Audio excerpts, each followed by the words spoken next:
Hey, it's Chessie from Squeegee Ink, and welcome back to Printer's Corner.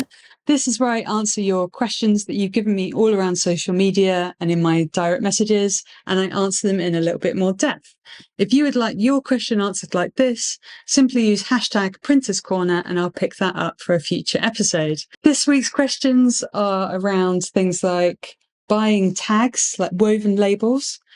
We've also got questions about sewing in labels and upselling products for clients, and also how to edition a job of shirts and how to upsell that to the customer as well. Don't forget to stick around for the end of the episode to see the results from this week's community poll. This is where I ask all the screen printers on YouTube a random question, and we also have a little bit of insight into each other's studios.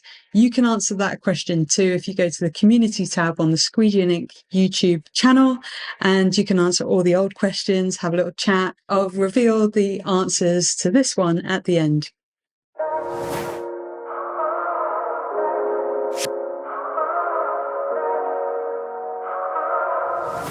Our first question is from @PrintProUK, and they've asked, do you need to buy these tags in bulk? I've had a few requests for them lately.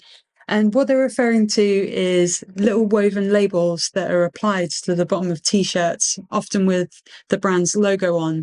And in the video, you can just see me sewing one of these onto the bottom of a t-shirt.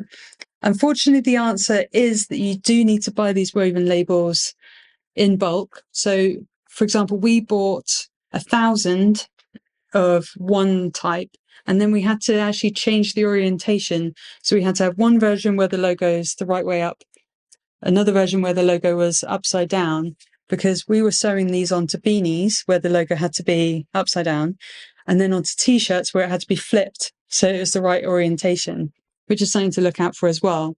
So if you're having requests for these from clients, they're often brand owners.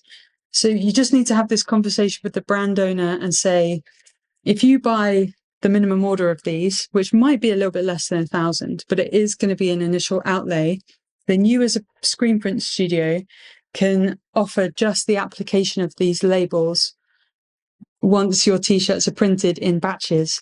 This is going to help you out in a couple of ways where they might be a bit more of a sticky customer because they're going to come back to you because you've already got their woven labels in your studio. And it's a great just thing to elevate their brand. So to know that you can apply these labels is just really, really premium, and brands love that. So I think it's a really good thing to offer. You just need to explain this minimum order for the initial purchase, but they last for ages because 1,000 shirts is quite a few orders for a typical small brand. Our second question is from John Ostrowski 95, and their question is, where did you get those clips? I've been struggling with hem tags moving too much when sewing, hashtag Printer's Corner.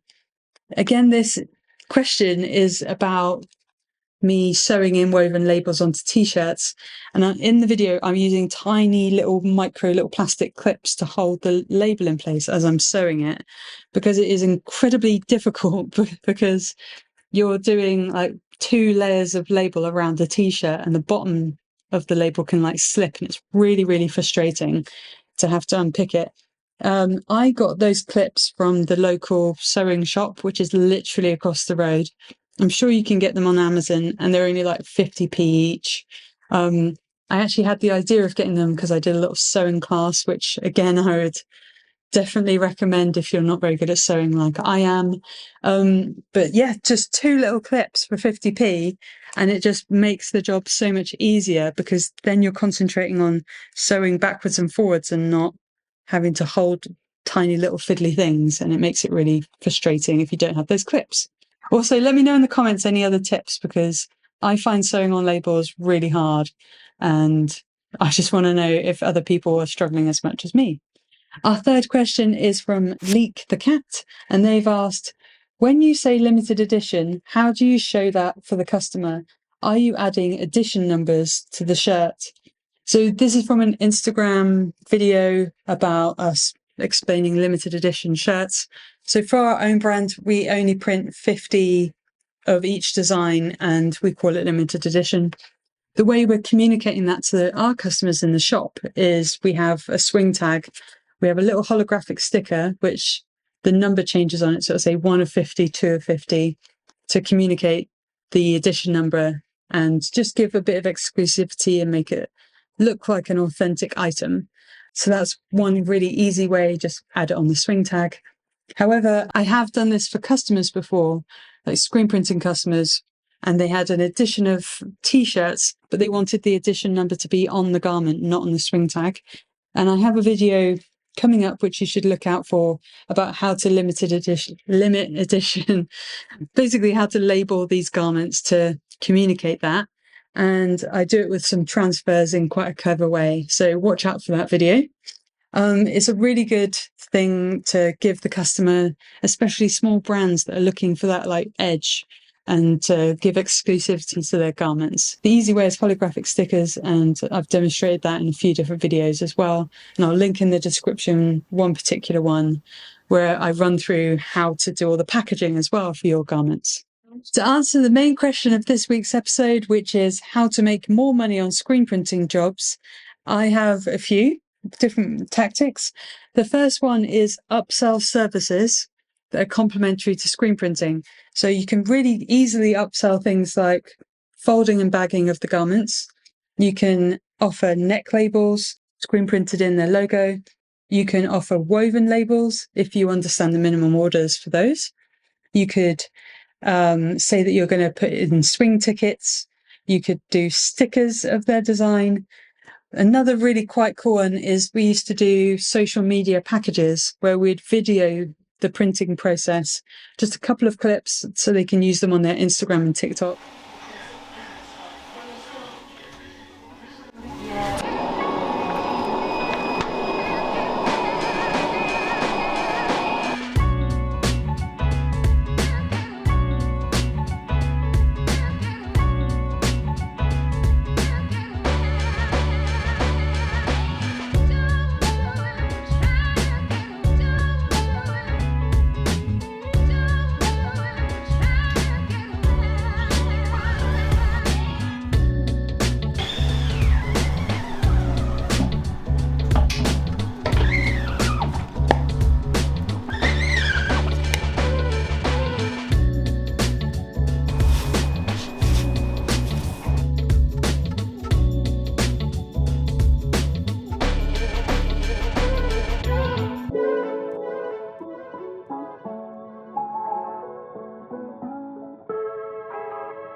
That went down really well, and that might be a few £100 that the customer is adding to their order. You might upsell complementary products. So a good way to do this is when you're mocking up their design, do exactly what they ask for, but then on another page, you might mock up their design on like a canvas bag, or if you do embroidery, put their logo on a cap. Maybe add in a hoodie in there or something, or add another version of their design on a different coloured garment. All these things might increase the end order value for that customer and just show them the other things that you can do as well. So that's a really great way of doing it. And another thing that we used to do is, even if they didn't go for those alternative products and they just wanted the t-shirts that they asked for initially, it's not really a hard sell to add in the things that they could have had. So, for example, we often added in a sheet of stickers, or we put their logo and we embroidered it. We did the expense of getting their logo digitized, and we actually embroidered it onto a cap, put that in. And it does two things. It shows that we like their job enough and we want to work with them again, but it also shows them the physical thing. And that's quite tempting for someone when they get that cap and they're like, oh, I would actually like more of those, because there might even be multiple people on their team and they're like fighting over who gets the cap. So add in extras and upsell, make your mock-ups really great, and just you can often elevate the order value by doing those simple little things. I hope I've answered all your questions. It's now time for this week's community poll. Community poll. This week's question was, do you offer complementary services with your screen printing? The options were embroidery, car wraps and signage, graphic design, stickers, a mix. And there are like a few people who've added in the comments about what they do. So I would say, it's actually quite broad, because I think I should have said like more than one of these in the options, but it's actually quite evenly spread out. We've got people who are also offering embroidery.